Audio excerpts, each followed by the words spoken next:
ಹೂವಿನ ಬಾಣದಂತೆ ಯಾರಿಗೂ ಕಾಣದಂತೆ ಹಾಡಿನ ಸಾಲಿನಲ್ಲಿ ಮೂಡಿದ ಪ್ರಾಣದಂತೆ ಚೇತನವಾದಂತೆ ಬಂದೆ ನೀನು ನೀ ಬಂದ ಮೇಲೆ ಬಾಕಿ ಮಾತೇನು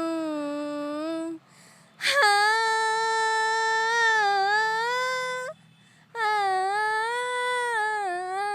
ಅಪ್ಪ ಅಮ್ಮ ಅಂತೂ ತುಂಬ ಖುಷಿಪಟ್ಟರು. ನಮ್ಮೂರು ಬಂದು ಮೊಸಳೆ ಕೊಪ್ಪಲು ಅಂತ. ನಮ್ಮ ಅಪ್ಪನ ಹೆಸರು ಪುಟ್ಟಸ್ವಾಮಿ ಗೌಡ, ಅಮ್ಮನ ಹೆಸರು ಶೈಲಾ. ನನಗೊಬ್ಳು ತಂಗಿ ಇದ್ದಾಳೆ, ಅವಳು ತನುಶ್ರೀ ಅಂತ. ಅವಳು ಸ್ಕೂಲಲ್ಲೆಲ್ಲ ಅವಳನ್ನ ನಿಮ್ಮ ಅಕ್ಕ ಹಿಂಗೆ ಆಡಿದ್ದಾರೆ ಹಾಗೆ ಹೀಗೆ ಅಂತ ಹೇಳ್ತಿದ್ರಂತೆ. ನಾನು ಆಡಿರೋ ಉದ್ದೇಶ ಇಷ್ಟೇ, ನನ್ನ ಜೊತೆ ಇರೋರೆಲ್ಲ ಖುಷಿ ಪಡಬೇಕು, ಅದು ಪಟ್ಟಿದ್ದಾರೆ ಅಷ್ಟೇ, ಹೇಳೋಕ್ಕೆ ಅಷ್ಟೇ.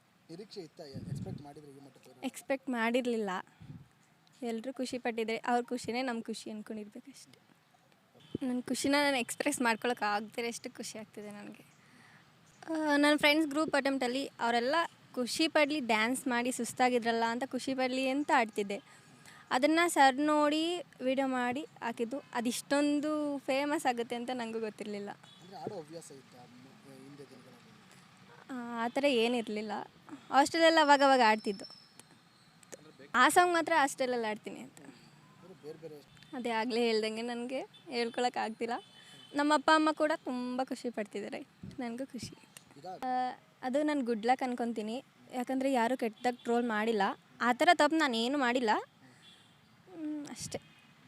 ಅವ್ರು ಕೆಟ್ಟದಾಗಿ ಟ್ರೋಲ್ ಮಾಡೋ ಅಂಥ ತಪ್ಪು ನಾನು ಏನು ಮಾಡಿಲ್ಲ, ಅದಕ್ಕೆ ಅವ್ರು ಮಾಡಿಲ್ಲ ಅಷ್ಟೇ. ಕಮೆಂಟ್ಸ್ ಎಲ್ಲ ಅವರಿಗೆ ಎಲ್ಲ ರಿಪ್ಲೈ ಕೊಡಬೇಕು ಅನಿಸುತ್ತೆ. ಬಟ್ ನನ್ನ ಐಡಿನ ಫೇಕಾಗಿ ಕ್ರಿಯೇಟ್ ಮಾಡಿದ್ದಾರೆ ಎಲ್ಲರೂ.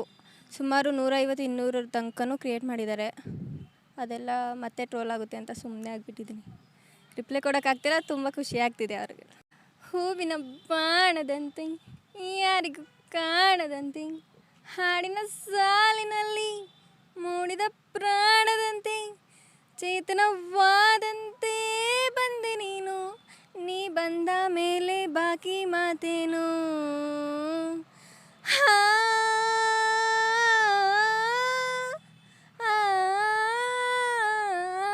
ಅಪ್ಪ ಅಮ್ಮ ಅಂತೂ ತುಂಬ ಖುಷಿಪಟ್ಟರು.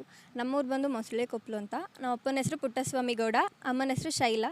ನನಗೊಬ್ಳು ತಂಗಿ ಇದ್ದಾಳೆ, ಅವಳು ತನುಶ್ರೀ ಅಂತ.